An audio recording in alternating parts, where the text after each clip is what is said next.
अऊज़ु बिल्लाहि मिनश्शैतानिर्रजीम बिस्मिल्लाहिर्रहमानिर्रहीम अल्लाहुम्मा सल्लि अला सय्यिदिना व मौलाना मुहम्मदिन व अला आलिहि व सहबिहि व बारिक व सल्लिम सलातन व सलामन अलैका या सय्यदी या रसूलल्लाह। काबिल सद एहतराम मुअज़्ज़ज़ शुरका इरफ़ानु तजवीद वल क़िराअ कोर्स अल्लाह रब्बुल इज़्ज़त का फ़ज़ल व करम है और हुज़ूर नबी रहमत अलैहि अफ़ज़लुस सलावात व तस्लीमात आपके नालैन पाक का तसद्दुक़ है कि हम अपने इस कोर्स की 13वीं क्लास में आज शरीक हैं।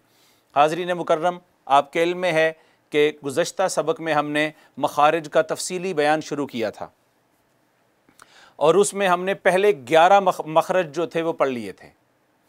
पहला मखरज जोफ़ दहन का था, वहाँ से हरूफ मद्दा अदा हो रहे थे, वाव अलिफ या, और कब, जब वो हरूफ मद्दा वाक़ होते हैं। फिर अक्सा हलक हमज़ा हा, वस्ते हलक ऐन हा, अदना हलक ऐन खा। फिर क़ाफ़ और काफ़ हरूफ लिहातिया थे। क़ाफ़ ज़बान की जड़ और तालू का नरम हिस्सा मिलता था तो क़ाफ़। फिर क़ाफ़ के मखरज से ज़रा मुँह की जानिब हटकर ज़बान तालू के सख्त हिस्से से लगी थी। फिर थोड़ा आगे आए तो हरूफ शजरिया थे, वो वस्ते ज़बान और ऊपर के तालू के मिलने से या मुकाबिल के तालू के मिलने से अदा हुए थे। उसके बाद हमने 4 मखरज ऐसे पढ़े जो तरफ़िया कहलवाते हैं। तरफ़िया जो ज़बान की तरफ और साइड से अदा होते हैं। उनमें से पहला दौद था। कुछ लोग जो हैं इसको हाफिया भी कहते हैं, हरफ़े हाफिया भी कहते हैं। हमने इसको तरफ़िया में इस वजह से लिया है कि इन चारों की तारीफ़ जो है वो तरफ़ ज़बान से शुरू हो रही है। चारों की डेफिनेशन जो है वो तरफ़ ज़बान से शुरू हो रही है। तो दाद लाम नून रा, दाद लाम नून रा। दाद तरफ़ ज़बान और अदरास के मिलने से, लाम तरफ़ ज़बान सनाया रुबाई अनियाब और दवाहिक के मिलने से, नून तरफ़ ज़बान जब सनाया रुबाई और अनियाब से लगे, और रा तरफ़ ज़बान जब सनाया रुबाई से लगे। तो हाज़रीन मुकर्रम, ये 11 मखरज हमारे मुकम्मल हो गए थे। आज जो 6 और मखरज हैं वो इंशाअल्लाह इंतहाई आसान हैं, वो हम मुकम्मल करते हैं और वो मुकम्मल करने के बाद फिर आज के सबक की हम प्रैक्टिस भी करेंगे, क़िराअत की प्रैक्टिस करेंगे। तो आइए, 4 मखरज इससे पहले वो हैं जो तरफ़िया हैं, जो तरफ़ ज़बान से अदा होते हैं। अभी 3 मखरज वो हैं जो नोके ज़बान से होंगे। कहाँ से होंगे? नोके ज़बान से। नोके ज़बान से, ज़बान की नोक से, ज़बान की नोक से अदा होने। पहले ज़बान की तरफ से अदा हुए, इस तरफ से या इस तरफ से, आप समझ रहे हैं। अब जो है ज़बान की नोक से अदा होंगे। तो आइए पढ़ते हैं कि कौन कौन से मखरज नोके ज़बान वाले हैं और ज़बान की नोक से अदा होते हैं। हम लिखेंगे मखरज नंबर 12, 13 और 14। यहाँ लिख लेते हैं मखरज का बयान, चूँकि चल रहा है या मखारिज का बयान। तो 12, 13 और 14। सबसे पहले है ता दाल ता, ता दाल और ता। इनको कहते हैं हुरूफ़े नितइया। आप काइंडली लिख लें उतनी देर। नितइया, नितइया, नितइया, नितइया। उसके बाद ये है सा ज़ाल और ज़ा, सा ज़ाल और ज़ा। इनको कहते हैं हुरूफ़े लिथविया, लिथविया, ये उर्दू में हो गया। उसके बाद हैं हुरूफ़े सफ़ीरिया, ज़ा, सीन। अच्छा, जो कमाल का काम है ना, जो आपके करने वाला, वो ये है कि आप इन हुरूफ़ के पेयर्स को याद करेंगे। यानी ये पता होना चाहिए कि ता के साथ दाल और ता अदा होते हैं, सा दाल ज़ा एक जगह से होते हैं और ज़ा सीन साद एक जगह से अदा होते हैं। तो इसको पहले लिख लेते हैं, याद करना बिल्कुल भी मुश्किल नहीं है। सफ़ीरिया। नितइया वैसे कहते हैं खुरदरी जगह को, खुरदरी जगह।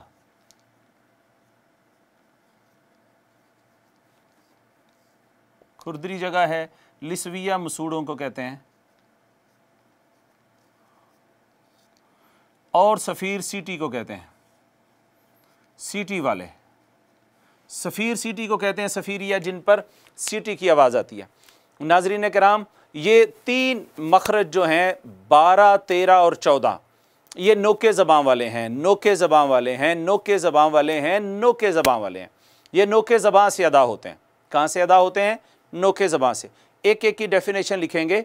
सबसे पहले मखरज नंबर 12 है हुरूफ़े नितइया का। बोलिए, हुरूफ़े नितइया, नितइया, नितइया। एक बात, और नितइया कौन से हैं आप मेरे बाद पढ़ेंगे 3 दफ़ा लाउडली।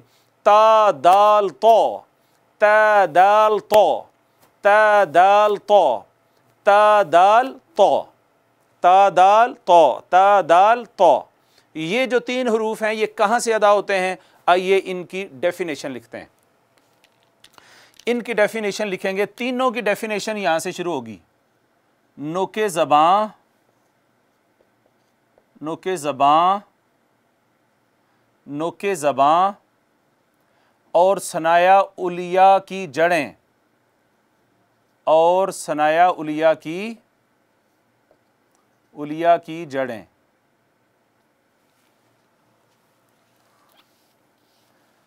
नोके ज़बां और सनाया उलिया, यूं लिखेंगे, उलिया की जड़ें, जड़ें। नोके ज़बां और सनाया उलिया की जड़ें, नोके ज़बां और सनाया उलिया की जड़ें, नोके ज़बां और सनाया उलिया की जड़ें।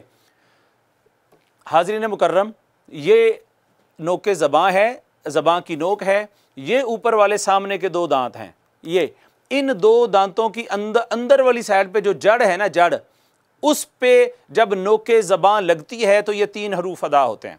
यानी नोके ज़बां जब कहाँ लगेगी? सनाया उलिया, ऊपर वाले जो सामने के 2 दांत हैं उनकी अंदर जड़ों को जब लगेगी तो ये 3 हरूफ अदा होंगे, ता दाल तो। हरूफ नितइया कहाँ से अदा होते हैं?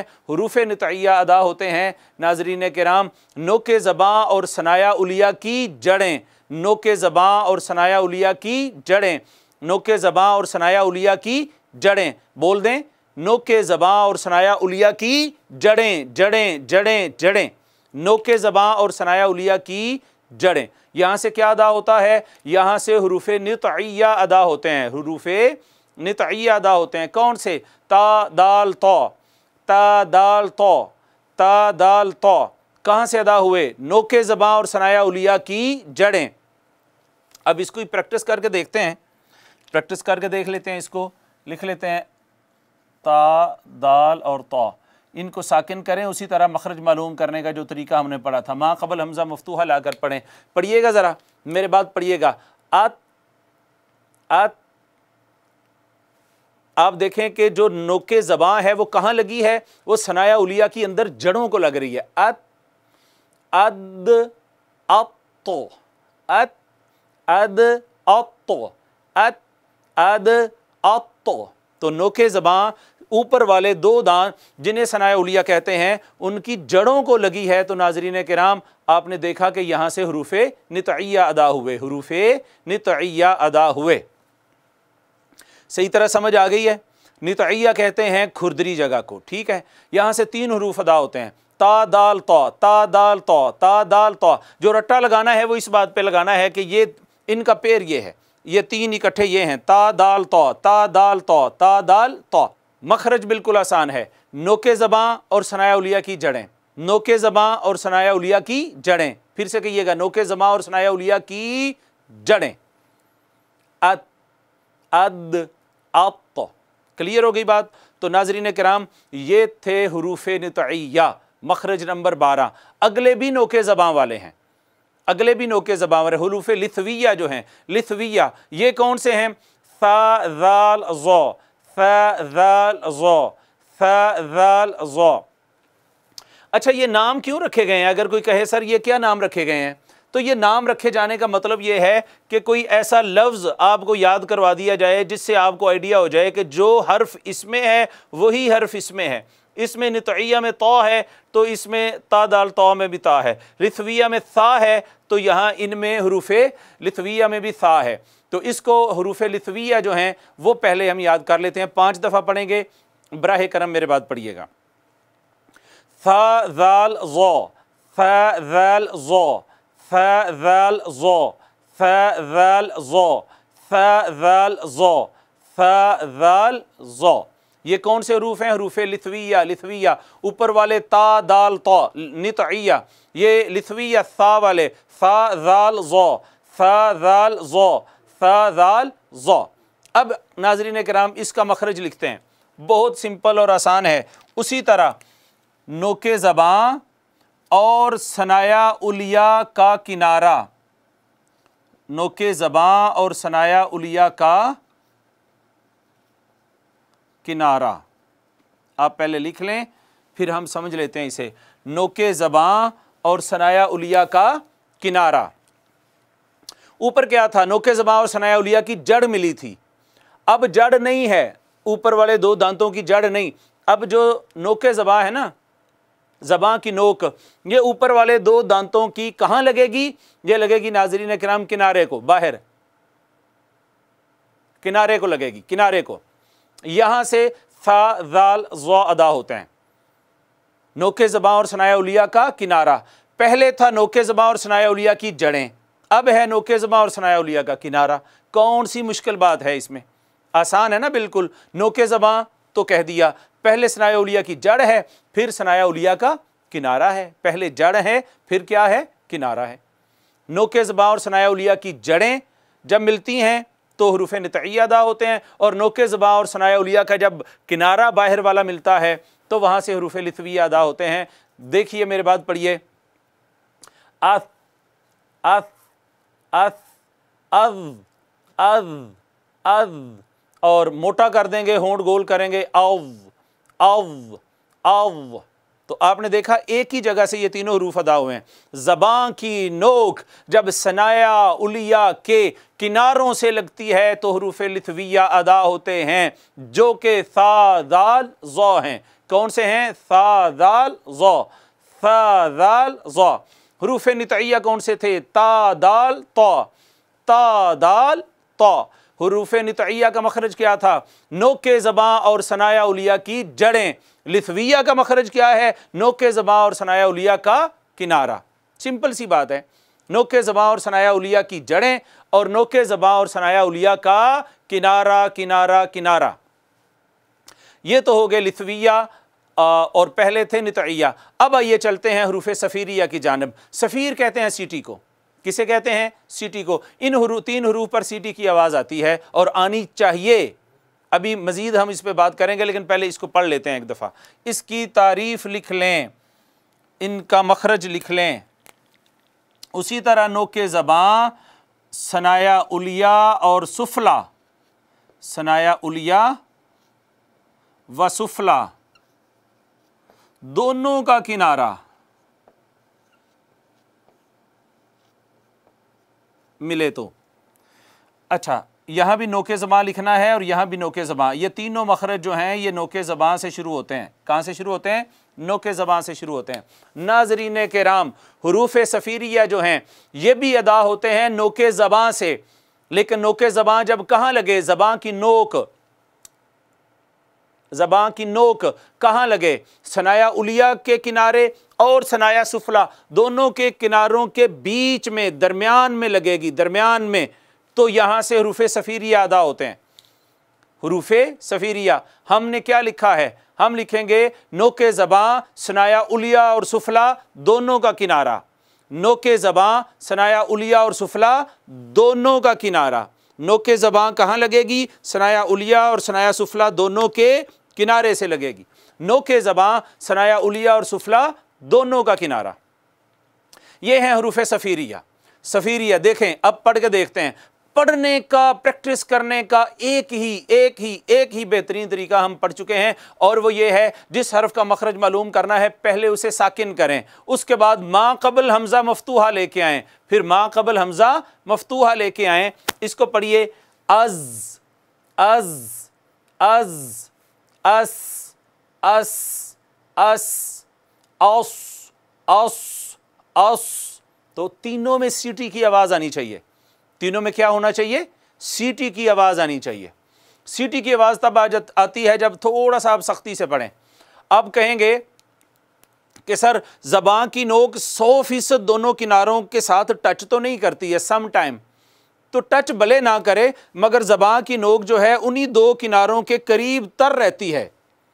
उन्हीं दो किनारों को टच करती है तो उन्हीं को ही करती है, उन्हीं के करीब तर रहती है। मखरज इसका यही है। नोके ज़बां, सनाया उलिया और सुफला दोनों के किनारों के दरमियान आती है या दोनों के किनारों के करीब आती है, मगर हम लिखेंगे नोके ज़बां और सनाया उलिया और सुफला दोनों का किनारा मिले तो। ये है पहला मखरज। हमने जो आज पढ़ा है वो ये पढ़ा है हुरूफ़ नितइया का, वो है ता दाल ता। नितइया कहने से पता चल जाता है इसमें ता है। ता दाल ता, सॉरी ता दाल तौ, ता दाल तौ। नोके ज़बां और सनाया उलिया की जड़ है पहले, फिर हरूफ़े लिथविया हैं, नोके ज़बां और सनाया उलिया का किनारा है, उसके बाद नोके ज़बां और सनाया उलिया और सुफला दोनों का किनारा है। बिल्कुल सिंपल सा है, पहले नोके ज़बां और सनाया उलिया की जड़, फिर नोके ज़बां और सनाया उलिया का किनारा, फिर नोके ज़बां और सनाया उलिया और सुफला दोनों का किनारा। पहली बात तो ये है कि सनाया उलिया की जड़ें हैं, फिर सनाया उलिया का किनारा है, फिर सनाया उलिया और सुफला दोनों का किनारा है। तो देखिए, नोके ज़बां और सनाया उलिया की जड़ें ता दाल ता, नोके ज़बां सनाया उलिया का किनारा सा दाल ज़ा, नोके ज़बां सनाया उलिया और सुफला दोनों का किनारा मिले तो हुरूफ़ सफ़ीरिया अदा होते हैं। क्लियर हो गई बात? क्लियर हो गई बात? नोके ज़बां वाले यही 3 मखरज थे। आगे तो यूं बिल्कुल आसान है, मुश्किल काम हम कर चुके हैं सारा, जो कि मुश्किल नहीं था बिहम्दिल्लाहि ताला। तो ये नाज़रीन किराम 3 मखरज जो हैं नोके ज़बां वाले हैं। 4 इससे पहले जो हमने पढ़े थे वो तरफ़े ज़बां वाले थे, दौद लाम नून रा। उसकी डेफिनेशन यूं करते थे, तरफ़े ज़बां और अदरास के मिलने से, तरफ़े ज़बां जब सनाया रुबाई नियाब और दुआहिद से मिले, तरफ़े ज़बां जब सनाया रुबाई नियाब से मिले, तरफ़े ज़बां जब सनाया रुबाई से मिले। मगर ये नोके ज़बां नोके ज़बां नोके ज़बां, नोके ज़बां और सनाया उलिया की जड़ें ता दाल ता, नोके ज़बां और सनाया उलिया का किनारा सा दाल ज़ा, नोके ज़बां और सनाया उलिया और सुफला दोनों का किनारा मिले तो जा सीन सौद, जा सीन सौद, जा सीन सौद, जा सीन सौद। अच्छी तरह से समझ आ गई है? नोके ज़बां वाले 3 मखरज हैं। नोके ज़बां वाले कितने मखरज हैं? 3 मखरज हैं नाज़रीन किराम। नोके ज़बां वाले 3 मखरज हैं, नितइया, लिथविया और सफ़ीरिया। हुरूफ़ नितइया तादाल ता, ये नोके ज़बां और सनाया उलिया की जड़ें मिले तो वहाँ से अदा होता है। फिर हुरूफ़ लिथविया है सादाल ज़ा, ये नोके ज़बां और सनाया उलिया का किनारा मिले तो वहाँ से अदा होते हैं। और इसी तरह हुरूफ़ सफ़ीरिया हैं जा सीन सौद, ये नोके ज़बां सनाया उलिया और सुफला दोनों का किनारा मिले तो नाज़रीन किराम ये वहाँ से अदा होते हैं। एक बात है इस ज़िमन में अहम, वो करके फिर आगे चलते हैं। तो आइए देखते हैं कि वो क्या है। देखें, या इनमें से कुछ हरूफ जो हैं वो करीब सौत हैं, हम मखरज तो हैं, ये तीनों हम मखरज हैं, ये तीनों भी हम मखरज हैं, ये तीनों भी हम मखरज हैं। मगर इनमें से 2-2 हरूफ ऐसे हैं जो नाज़रीन किराम करीब सौत हैं, करीब यानी उनकी साउंड बिल्कुल करीब करीब है। तो उनमें फ़र्क कैसे करना है, उनको डिफ्रेंशिएट कैसे करना है? मिसाल के तौर पर ता है और तौ है, दोनों एक ही जगह से अदा हो रहे हैं। ये ध्यान से बात सुनिएगा, दोनों हरूफ का मखरज सेम है, नोके ज़बां और सनाया उलिया की जड़। ज़बां की नोक जब सनाया उलिया की अंदर जड़ों को लगती है, वहीं से ता अदा होती है, वहीं से तौ का मखरज बनता है। तो कैसे पता चले कि ये ता है और ये तौ है, या ता को कैसे अदा करें और तौ को कैसे अदा करें? ऐसे ही है ना ये बात। इसी तरह थोड़ा सा नीचे आएंगे, ज़ाल और ज़ौ, ये इन दोनों का भी मखरज सेम है, ज़ाल और ज़ौ का भी मखरज सेम है। और वो क्या है? ज़बां की नोक जब सनाया उलिया के किनारे को लगती है, वहीं से ज़ाल अदा हुई, वहीं से ज़ौ अदा हुई। तो करीब करीब हरूफ हैं, करीब करीब आवाज़ है, करीब करीब साउंड है। कैसे पता चले कि ये ज़ाल ऐसे अदा करनी है और ज़ौ ऐसे अदा करनी है? फिर इसी तरह सीन है और सौद है, आप देखें ये दोनों हरूफ भी एक ही जगह से अदा हो रहे हैं। ज़बां की नोक सनाया उलिया और सुफला दोनों के किनारों के दरमियान आ रही है, तो हरूफ़ सफ़ीरिया में सीन और सौद अदा हो रहे हैं। तो सीन और सौद की आवाज़ भी करीब करीब होती है। ये कैसे पता चलेगा? ऐसे पता चलेगा नाज़रीन इकराम। इसको हम यूं समझने की कोशिश करते हैं। देखिएगा, ता और ता एक ही जगह से अदा होते हैं ना, ता और ता, ता और ता। तो उसका तरीक़ाकार ये है कि एक ही जगह से उसी जगह पे आप बारीक आवाज़ रखेंगे तो ता हो जाएगी, ता 2 नुक्तों वाली ता हो जाएगी। बारीक आवाज़ कैसे रखेंगे? हर रोज़ ऑलमोस्ट ये बात हम कर रहे हैं अपने लेक्चर्स में कि ज़बान नीचे की तरफ रखें, नीचे की तरफ, तालू की तरफ ना लेके जाएं, होंठ पीछे खींचें, हर्फ बारीक हो जाता है। अब कहिएगा, वही ज़बान की नोक सनाया उलिया की जड़ों को लगेगी, मगर ज़बान नीचे रखनी है, होंठ पीछे खींचने हैं। देखिए, अत, अत, होंठ पीछे गए ना, अत, अत, ये ज़बान की नोक वहाँ पे भी लगी, ये बारीक हो गई, और यहीं पर ज़बान की नोक लगेगी, सनाए उलिया की जड़ों को ही लगेगी, वहीं पर सेम उसी जगह पर। लेकिन होंठ गोल कर देंगे और तालू की तरफ बेंड करेंगे ज़बान को, तो वो हर्फ मोटा हो जाएगा। देखिएगा, आप तो, आप तो, आप तो, एत, आप तो, एत, आप तो।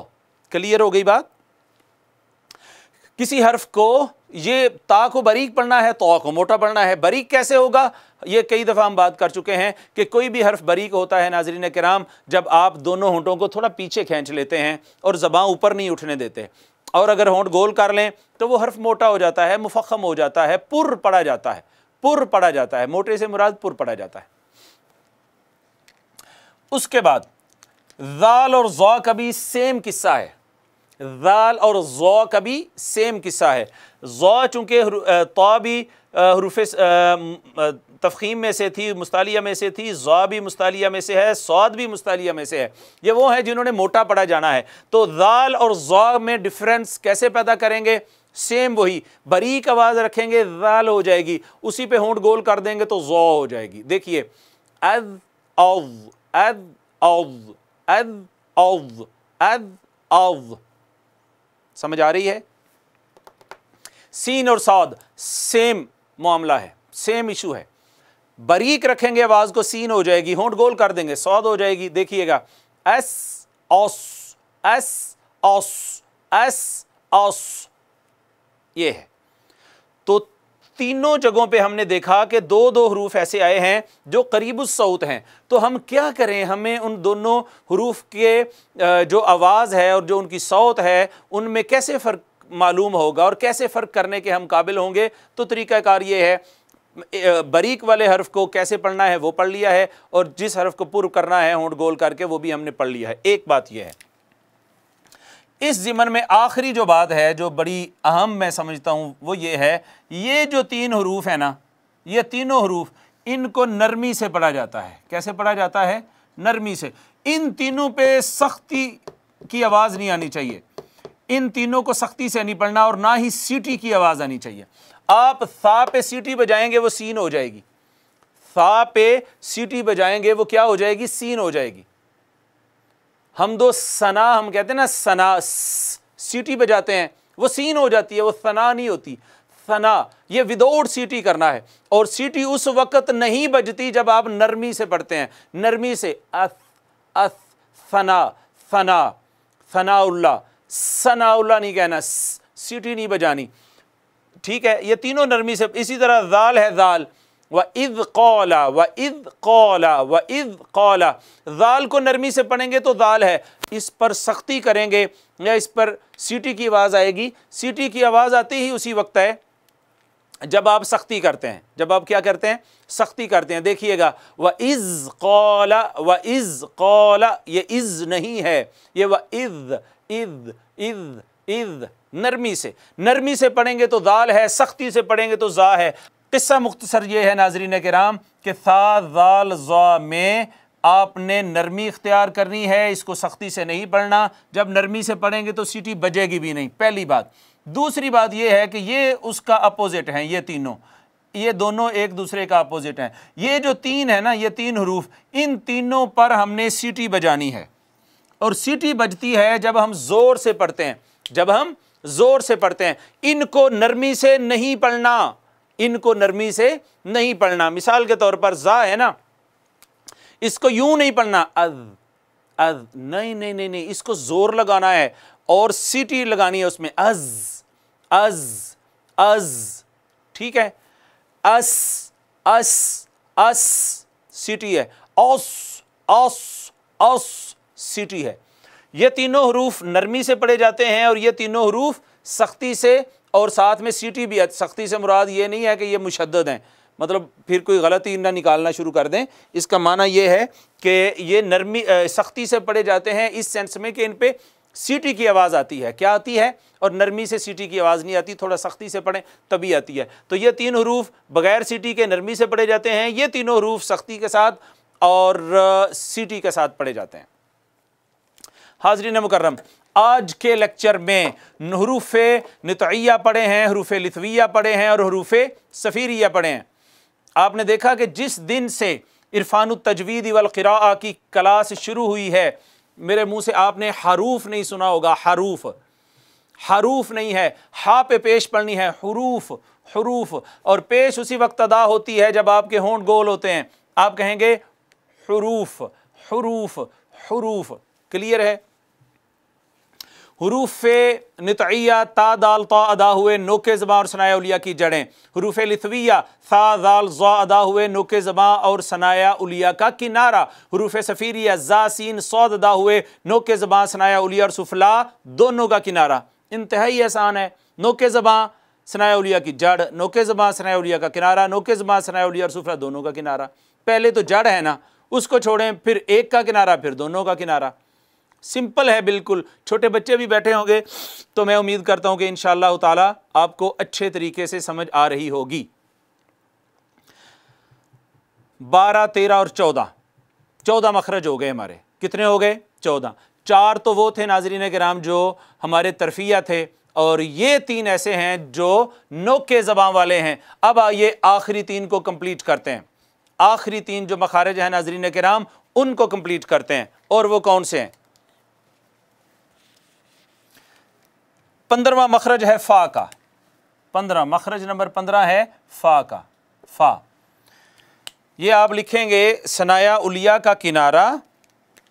सनाया उलिया का किनारा, प्लीज़ जल्दी से लिख लें और लिखते साथ ही याद हो जाएगा। सनाया उलिया का किनारा आप लिख लें, फिर समझते हैं। सनाया उलिया का किनारा और नीचे वाले होंठ का दरमियानी हिस्सा, और नीचे वाले होंठ का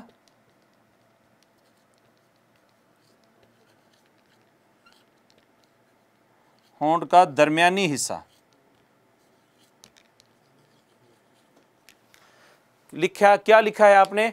सनाया उलिया का किनारा और नीचे वाले होंठ का दरमियानी हिस्सा। सनाया उलिया किसे कहते हैं? ऊपर वाले 2 दांतों को, ऊपर वाले, और नीचे वाला होंठ ये है। इसका दरमियानी हिस्से को ऊपर वाले 2 दांतों का किनारा लगता है ना, जब नीचे वाले होंठ पे, यहां से फ़ा अदा होती है। आपने लिखा है और हम लिख रहे हैं सनाया उलिया का किनारा और नीचे वाले होंठ का दरमियानी हिस्सा। सनाया उलिया का किनारा और नीचे वाले होंठ का दरमियानी हिस्सा। साथ में बोलते भी रहा करें, लिख भी लें। सनाया उलिया का किनारा, ऊपर वाले जो 2 दांत हैं, सनाया उलिया का किनारा और नीचे वाले होंठ का दरमियानी हिस्सा मिले तो फ़ा अदा होती है। सनाया उलिया का किनारा और नीचे वाले होंठ का दरमियानी हिस्सा मिले तो सनाया उलिया का किनारा। सनाया उलिया का किनारा, ऊपर वाले 2 दांत जो हैं जब नीचे वाले होंठ के दरमियान में आके टच होते हैं तो फ़ा अदा होती है।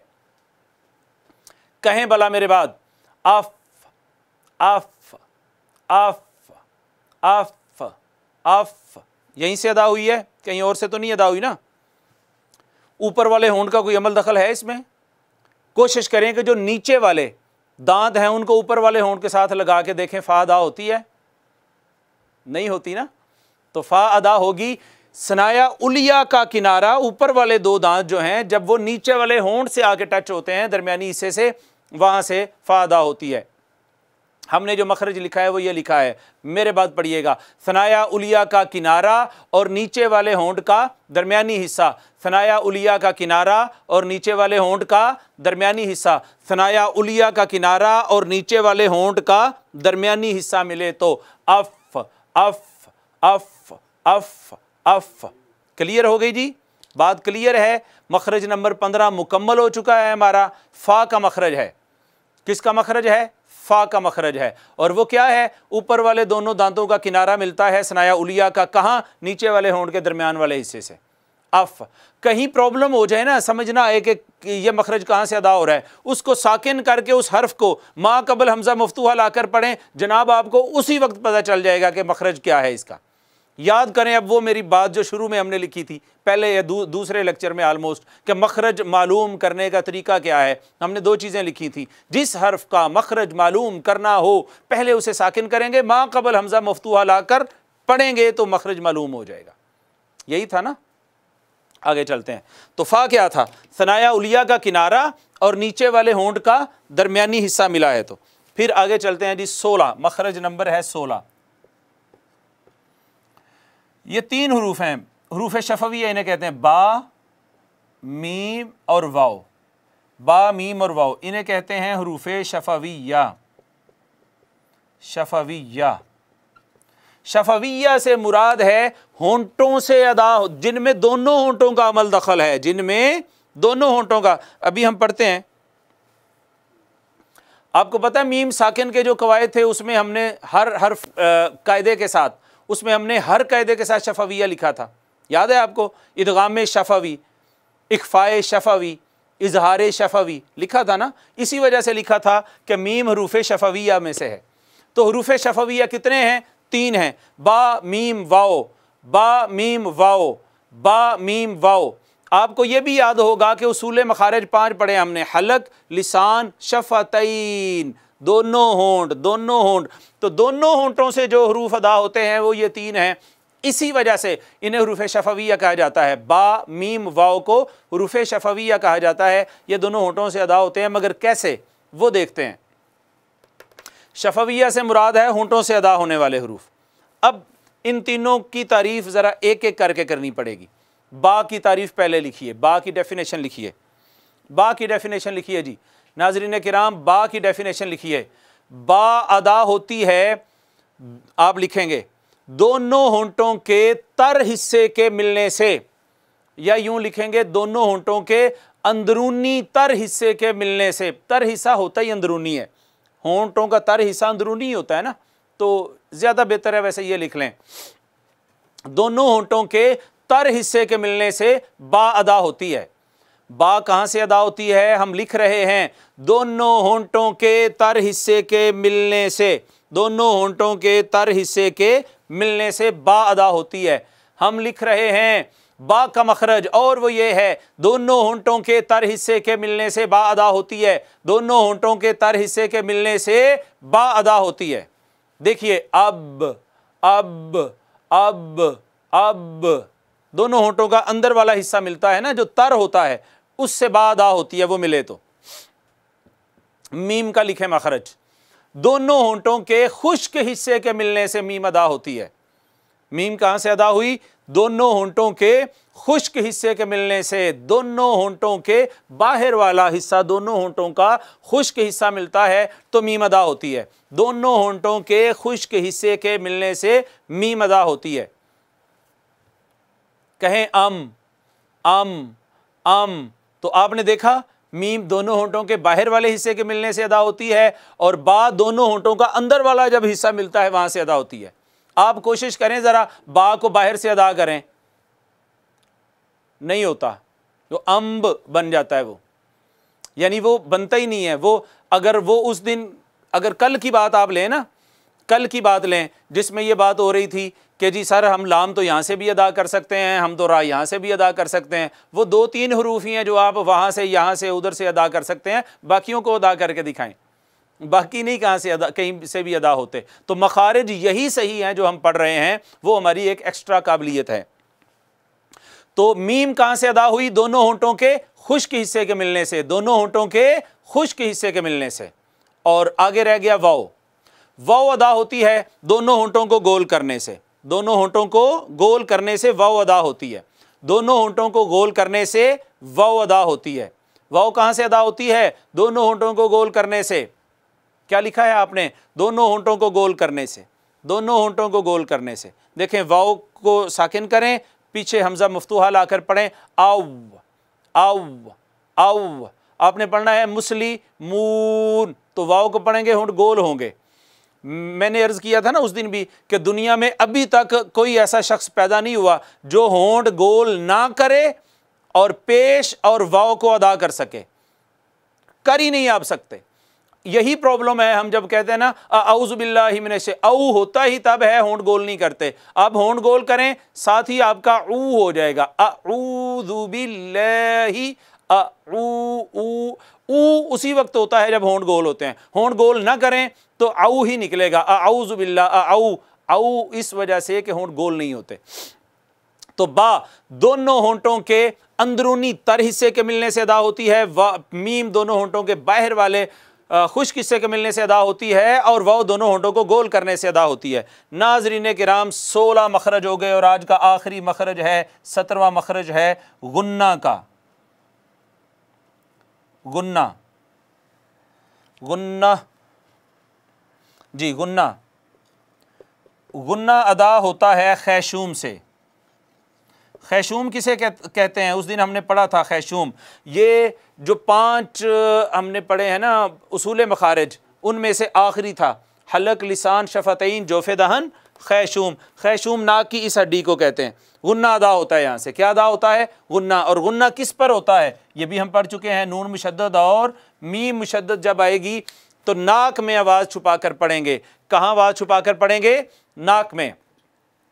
आज के 6 मखारिज हमने कंप्लीट कर लिए हैं। पहले 3 का ताल्लुक नोके ज़बान से था। नोके ज़बान और सनाया उलिया की जड़ें मिलें तो हरूफ नतइया तादाल तादा होते हैं। नोके ज़बान और सनाया उलिया का किनारा मिले तो हरूफ लिथविया तादाल ज़ादा होते हैं। नोके ज़बान सनाया उलिया और सुफला दोनों का किनारा मिले तो हरूफ सफ़ीरिया ज़ासीन सादा होते हैं। उसके बाद फ़ा था। फ़ा का मखरज हाज़रीन मुकर्रम सनाया उलिया का किनारा और नीचे वाले होंठ का दरमियानी हिस्सा है। फिर मखरज नंबर 16 था हरूफ शफ़विया, बा मीम वाव। बा दोनों होंठों के अंदरूनी तर हिस्से के मिलने से, मीम दोनों होंठों के बैरूनी खुश्क हिस्से के मिलने से, वाव दोनों होंठों को गोल करने से। जबकि आखिरी मखरज खैशूम का था, यहाँ से गुन्ना अदा होता है। और गुन्ना कहते हैं नून मुशद्दद और मीम मुशद्दद पर आवाज़ के नाक में छुपाने को। और आखिरी एक बात बड़ी इंपॉर्टेंट है, कुछ लोग ऐसे हैं जिन्होंने फ़ा को भी हरूफ शफ़विया में शामिल किया है। वो कहते हैं 4 हरूफ हरूफ शफ़विया हैं, फ़ा, बा, मीम, वाव। मगर हम इसको इस तरह से नहीं लेते। मेजॉरिटी ऑफ कुर्रा जो है वो ये कहती हैं कि जो फ़ा है चूँकि उसका ताल्लुक एक होंठ से है, इस वजह से हम उसको शफ़विया में नहीं लेंगे। तो उन्होंने बा मीम वाव को शफ़विया में लिया है जो जिनका ताल्लुक दोनों होंठों से है। तो इस वजह से हरूफ शफ़विया हम 3 ही पढ़ रहे हैं। अगर कोई कहे कि नहीं फ़ा भी उसका हिस्सा है और 4 हैं तो उससे भी झगड़ा नहीं है, उसको कहें ठीक है, इसी तरह ही होगा। सही। तो ये आज का हमारा सबक था जो मखारिज के बयान में हमने पढ़ा है। कल भी प्रैक्टिस नहीं हो पाई है। मैं ख्वाहिश रखता हूँ कि आज जल्दी से एक आयत करीमा की थोड़ी सी हम प्रैक्टिस कर लें।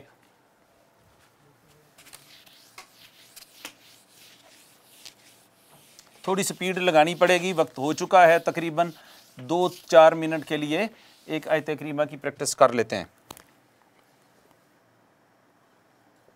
व इज़ा क़ील लहुम आमिनू कमा आमनन नासु क़ालू अनुमिनु कमा आमनस सुफ़हा अला इन्नहुम हुमुस सुफ़हाउ वलाकिन ला यअलमून।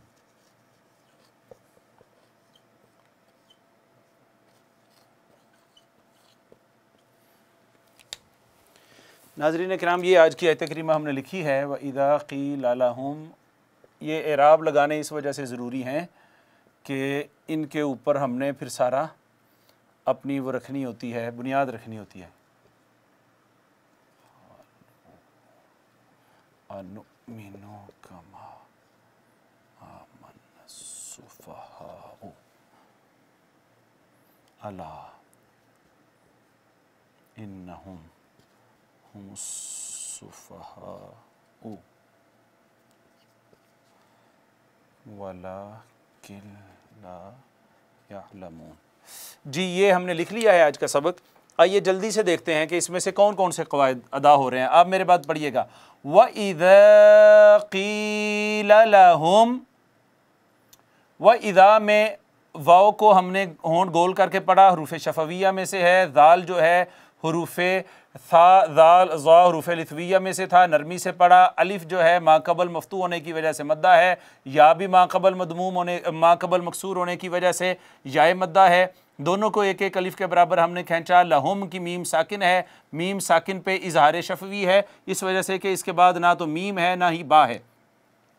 आमीनू, आमीनू अलिफ अल मद्दिया सगीरा है, वाव मद्दा है। कमा आमनन नासु, कमा अलिफ मद्दा है, साकिन खालियज हरकत है, मा कबल मफ्तू है, अलिफ मद्दा है, खड़ी ज़बर को अलिफ अलमदिया सगीरा कहते हैं। नून मुशद्दद पर गुन्ना हुआ है, ये आखिरी हमारा आज का मखरज था खैशूम से। उसके बाद अलिफ है, साकिन है, यानी खालियज हरकत है और मा कबल मफ्तू होने की वजह से अलिफ मद्दा है।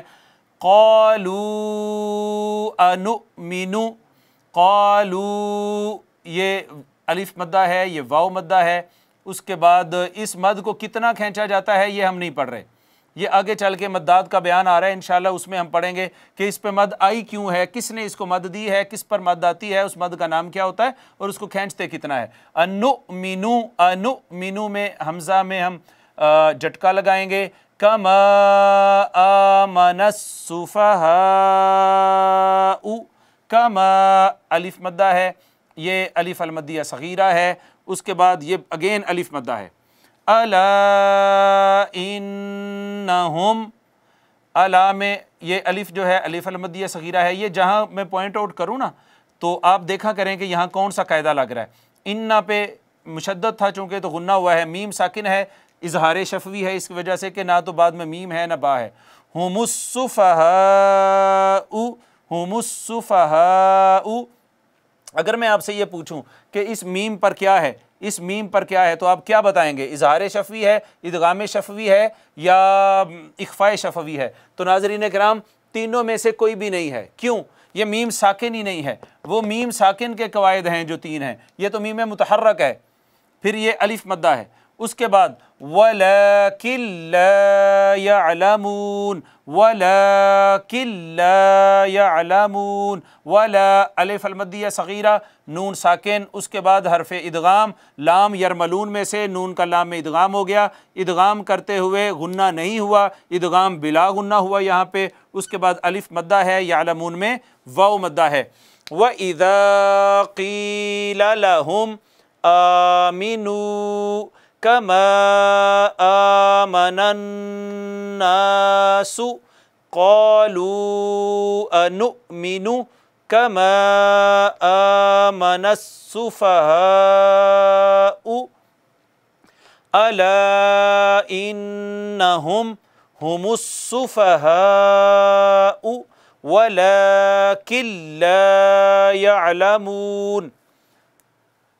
तो नाज़रीन किराम यहीं पर हमारा आज का 13वां लेक्चर ख़त्म होता है। आज हमने अपने मखारज मुकम्मल कर लिए हैं जो कि 6 थे। सबसे पहले नोके ज़बान वाले 3 थे, नितइया तादालता, लिथविया थादालजा और सफ़ीरिया जासीन साद। वो इस तरह नोके ज़बान और सनाउलिया की जड़ें, नोके ज़बान सनाउलिया का किनारा, नोके ज़बान सनाउलिया और सुफला दोनों का किनारा।